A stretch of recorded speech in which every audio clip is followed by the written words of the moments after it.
Vivre FM Podcast. Théo Andrieux qui a décidé, bonjour Théo, de nous raconter une belle histoire, l'histoire du jour. Alors oui, aujourd'hui, nous recevons en direct un homme qui a réalisé un véritable exploit. Il s'appelle Alban Tessier. Il est atteint d'une rétinite pigmentaire qui rétrécit énormément son champ de vision par rapport à une personne valide. Et cet homme malvoyant a traversé seul cet été le Salar, le plus grand désert de sel au monde. 140 km répartis en 7 jours en parfaite autonomie. Et Alban Tessier est avec nous sur Vivre FM au téléphone. Bonjour Alban Tessier, bienvenue sur Vivre FM. Bonjour. Bonjour Alban, alors merci de vous être rendu disponible aussitôt pour nous faire cette petite interview. Donc vous êtes également membre de l'association À Perte de Vue qui a pour objectif de sensibiliser à la déficience visuelle. Et justement, vous vous êtes lancé dans un gros challenge, traverser le Salar, le plus grand désert de sel au monde. Qu'est-ce qui vous a motivé à réaliser ce défi? C'était quoi le message que vous vouliez faire passer? Voilà, en fait, effectivement, cette association À Perte de Vue a pour objectif de sensibiliser au handicap visuel et donc de démontrer le champ des possibles, d'amener à penser la différence. Et donc, elle soutient des projets médiatisés un petit peu, on va dire un petit peu hors norme. Et donc, du coup, l'idée c'était d'utiliser cette aventure pour porter ce message. Et comment vous vous êtes préparé à ça? Comment on s'organise pour réaliser une traversée pareille? Vous aviez une équipe qui vous accompagnait? Oui, alors au niveau préparation, c'est une longue préparation, c'est 3 ans de préparation pour mettre en place la logistique, pour connaître le lieu. Donc il y a toute une recherche documentaire à faire, des retours d'expérience à recueillir, et puis une physique. Donc effectivement, c'est un peu long pour 7 jours, mais effectivement il y avait l'équipe d'assistance parce qu'il faut gérer la sécurité sur place. Donc c'était indispensable.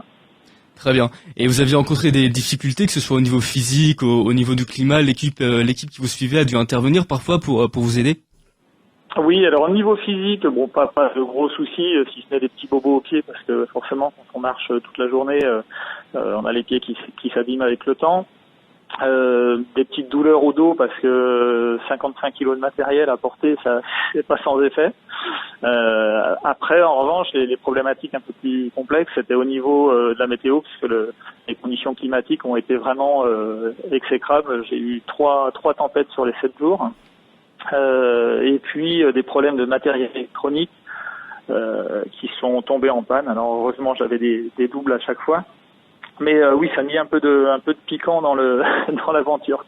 Mais on le précise bien, vous étiez seul et votre équipe vous suivait à distance et elle intervenait juste si vraiment il y avait un gros souci, quoi.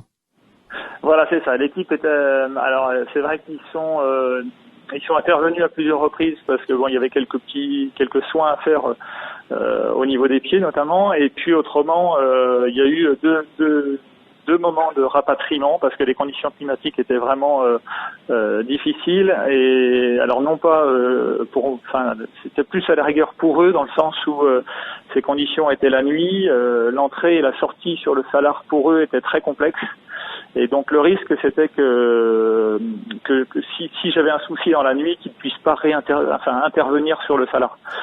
Donc ils ont pris la décision eux de rester en dehors, et donc à ce moment-là il fallait me rapatrier parce qu'il n'y avait pas de possibilité, sachant que j'avais passé une nuit aussi très difficile qui était un peu limite.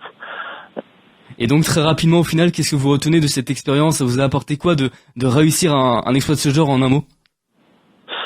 En un mot, c'est une expérience exceptionnelle. C'est vrai que moi, je me dis, j'ai été privilégié de vivre un moment comme ça. C'est vraiment, c'est énorme, quoi. C'est un lieu. Je vous invite à aller voir un petit peu sur le site apertedevue.fr. Vous verrez, on a quelques images et puis il y a le récit de l'aventure. Mais vraiment, c'est quelque chose d'inouï. C'est un lieu magique, quoi. Merci beaucoup Alban Tessier. Merci et félicitations pour cet exploit. Merci de vous être rendu disponible aussitôt. Merci à vous. Bonne journée. Bonne journée. Vivre FM Podcast.